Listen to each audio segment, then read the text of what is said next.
Hey guys, welcome back to Batman Week. I'm still Sam Carrico, and today we're going to talk about Batman Arkham City, the video game. What? We're going to talk about a video game? Yeah, I know. Well, this is just...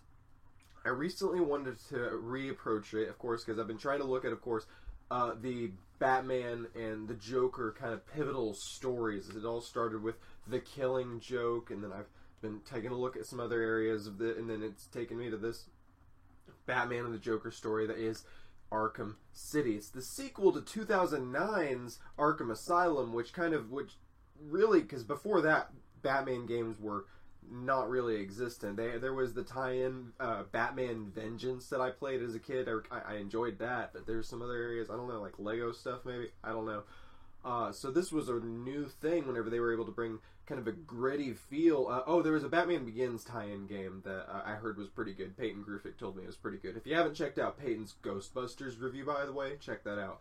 But no, Batman Begins kind of, I guess, paved the way for Arkham Asylum, which was a really kind of new thing, a new approach to Batman and the Joker. Had Kevin Conroy, Mark Hamill, who of course did The Killing Joke, and the animated series. They're really like legendary when it comes to these characters. It brought them back, and then everything that was great about Arkham Asylum was expanded upon in Arkham City. It took you to a sectioned off part of Gotham City, which has been turned into a new Arkham Asylum. The Joker's back. You get Two-Face, you get the Penguin, you get Catwoman, you get Hugo Strange, you get Ra's al Ghul, Riddler comes back. There's cameos from characters from the first game. It's a very fun experience. What I really like, what really stands out to me about playing this game was the boss fights were very different from the first game.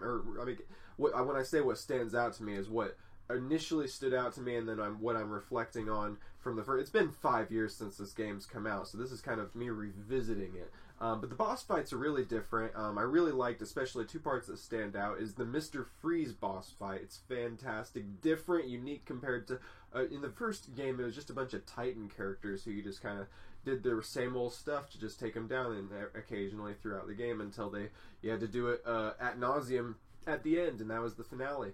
But for this, and then the other one that stood out to me in this game was there was a Titan in this boss fight, but there was just so much else going on that it made it interesting. There was Mr. Hammer that came back, the Joker, who was really spoiler alert, the Joker was really Clayface in disguise whenever you're fighting him in this scene. And then there's all of his henchmen, Mr. Hammer, a Titan henchman. It's just so overwhelming and cool and fun and like badass whenever you're fighting these characters. You really do feel like you're Batman flying through Gotham City and other areas, or Arkham City, I guess.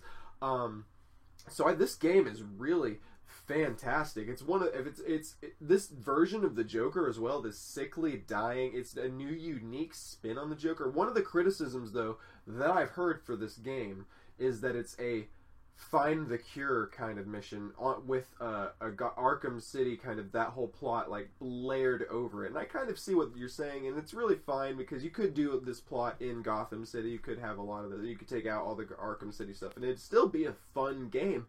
But I appreciate that they added the Arkham City aspect. They were able to tie it to the first game insanely well. There's even an Easter egg in the first game that hints at Arkham City, at what's to come. So they knew that they were going to do this later on, the developers of the first game.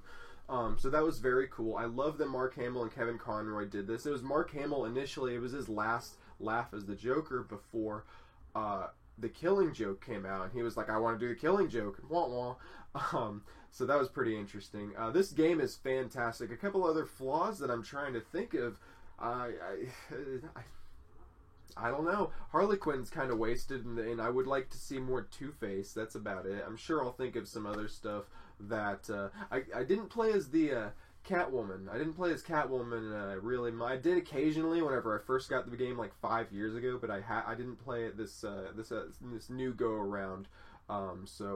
I don't know. That was not something that I'm reviewing here. I'm just kind of reviewing it on the story mode. This game has a lot of great side missions. There's a lot to do. I guess graphics, I'm not really that into, sometimes people think computer graphics look really good, or video game graphics look good, and I think they look bad, and sometimes they think it look bad, and I think it look good.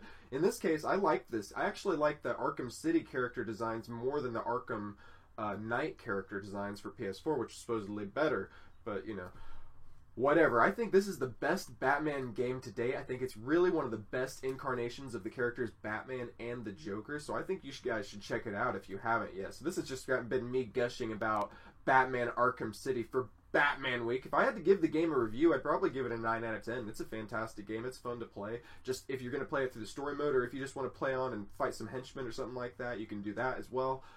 So that's a very fun thing to do. So check out Batman Arkham City if you haven't yet. It's been out for like 5 years. So thanks a lot, guys, for the Film Fan Club. My name's Sam Carrico. Make sure you check out other videos in Batman Week, including our Batman vs. Superman Ultimate Edition spoiler review.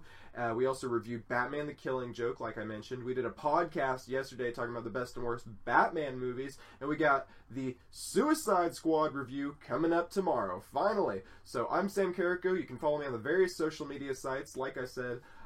At Samuel D. Carrico is the Twitter and Instagram handle, and follow me there, and subscribe to this YouTube channel of the Film Fan Club. We're trying to get over 100 subscribers so we can register a domain name, so that would really help us out. Thanks a lot for that. So thanks a lot, guys. I'll see you in the next video.